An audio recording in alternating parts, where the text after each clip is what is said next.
à toutes et à tous, vous êtes à l'heure de votre bulletin d'information du mardi 24 mars 2026.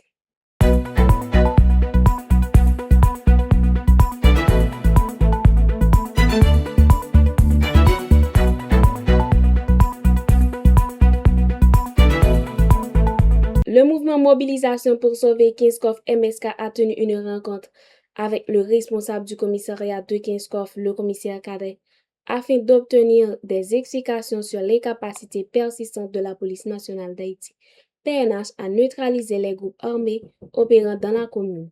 Au cours de cet échange, les représentants du mouvement ont souligné que le commissariat fait face à un manque de matériel et d'effectifs, limitant considérablement la capacité d'intervention face à la menace grandissante des gangs.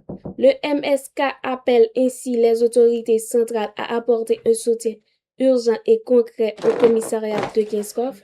Selon les membres du mouvement, le commissaire Cadet fait preuve de volonté et de détermination, mais il revient à l'État de fournir à la police les ressources indispensables à l'accomplissement efficace de sa mission. La dégradation de la situation sécuritaire à Kinskov continue de susciter une vive inquiétude au sein de la population qui réclame des mesures immédiates, fortes et adaptées pour rétablir l'ordre de la sécurité dans la commune.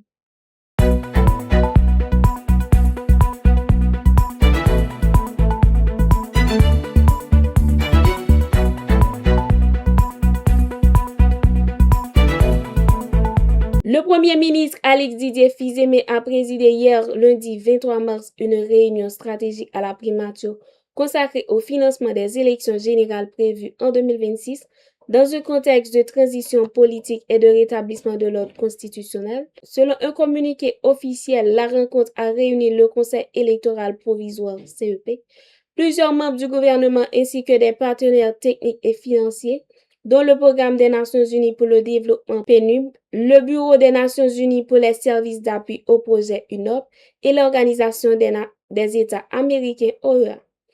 La séance a été principalement consacrée à la présentation du budget nécessaire à l'organisation du scrutin.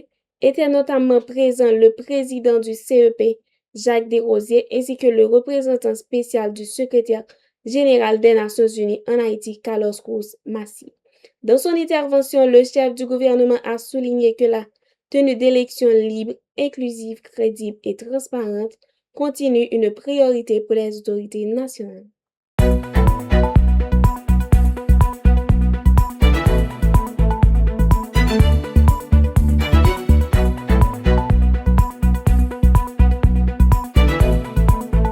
Le ministre de la Planification et de la Coopération externe, Mme Sandra Polémon, a rencontré la coordonnatrice résidente du système des Nations Unies en Haïti, Mme Nicolas Kouassi, afin de renforcer la coordination des actions de développement et d'aide humanitaire dans le pays.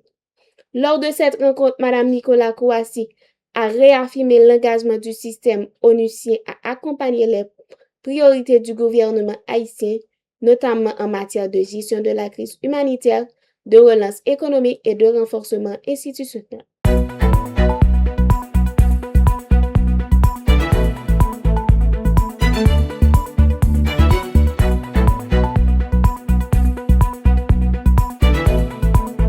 Sur le plan international, l'ancien président vénézuélien Nicolás Maduro est actuellement détenu dans une prison fédérale à New York, où il attend sa prochaine audience dans le cadre de poursuites judiciaires liées notamment à des accusations de trafic de drogue. Selon des déclarations de son fils Nicolás Maduro Guerra, faites lundi lors d'une mobilisation à Caracas réclamant sa libération, l'ex-dirigeant pratiquerait une activité physique quotidienne en détention. Pour rappel, Nicolás Maduro et son épouse Cilia Flores ont été capturés le 3 janvier 2026 lors d'une opération menée par les États-Unis à Caracas. Avant d'être transférés vers les États-Unis pour y être jugés, ils doivent comparaître de nouveau devant un tribunal fédéral le jeudi 26 mars.